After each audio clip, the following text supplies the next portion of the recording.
as a father, bilang lulu, sa iyang mga apo, bilang bana ni Sister the best good siya.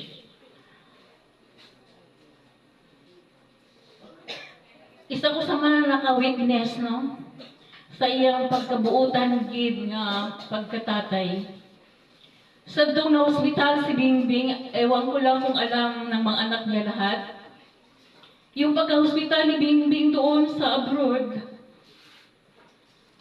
yung nakita niya nga nag-suffer ang kanyang anak, na walang nag-care doon, walang nagbabantay ng mga pamilya dahil sa kalayo naman doon.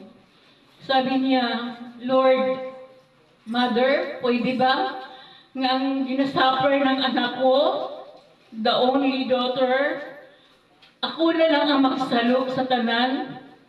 The best gid siya nga tatay, makahambal ka nga sa 100 gani. Siguro dalawa lang siguro ang maging tatay na ganyan, no? Kaya dili po natin siya mag-blame kung bakit nag-suffer siya at the last days sa buhay niya. Dahil alam ba natin na kung ano yung ginaas natin sa Lord, ay yun din ang kanyang ibigay. Yung mga suffering niya, gisalo niya mga suffering ni Bingbing, na bilang i-share niya nga pagmamahal sa kanyang anak. O nakita ko din sa kanya na the best siya labanan. Kaya nga sabi ko, kaming mga babae, kaming mga asawa kong minsan, magpakita din ng pagkamaldita sa aming mga mister, minsan.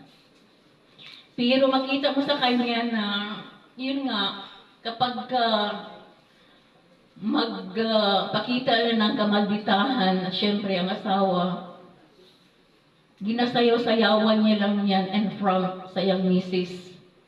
Sili ko kakaiba gid siya nga pagkatao, no? Og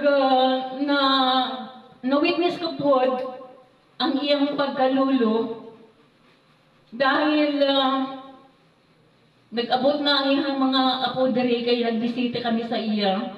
Nag-abutanay na ang iyang mga apo.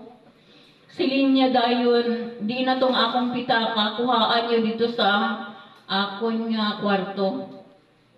Kaya ari na akong mga apo, panghatagan ko sila. Nga sa aton pa, anytime, handa gid siya nga magbigay. Giver kaayo siya sa mga apo, pantay-pantay.